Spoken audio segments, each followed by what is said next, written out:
अस्सलाम वालेकुम दोस्तों, क्या हाल चाल है। आज हस्बे जायका हैं जी।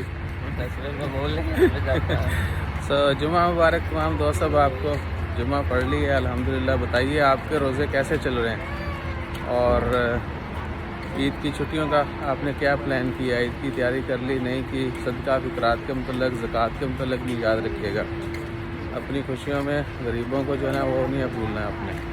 और इफ्तारी का कोई प्लान नहीं है, कोई इनविटेशन नहीं आ रहा, ठीक है ना। और की अमजद साहब ने भी नहीं पूछा भाई, इन्होंने सैरियां अच्छियां कराती ने, इफ्तारी का ना ही नहीं लेंदे।